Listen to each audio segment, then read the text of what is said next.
Nasa ka? 5M yun. Si ano? Halo? Ay, okay.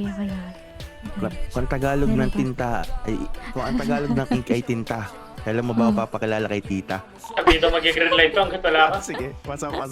Pantayin yun. Ang Wait tayo, lang. tinatamad ako. Kung ang Tagalog ng ink ay tinta, Tahan mo na. Ay, kailan mo ba ako Kailan mo? ipapakilala kay... Okay. Tita. Sige. Tara. Lapit na. Spider, meron na to. Nasa ka? Dito, sa Eli lang. Ito. May banat daw si Aya. May bayad daw si Aya, oh. Ready ka na, sir? Ay, gago.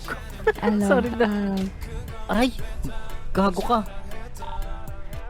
Kung ang Tagalog ng ink ay Pumunta tinta, 76 na kailan sila. mo ba kayo papakilala kay tita? Negative na daw. Grabe yun. Dari. Negative na daw. Ano, negative na? Galing kaya na. Negative na, sumunod? Uy, Sige. Pwede ba akong bumanat? Ano yung 5M ko?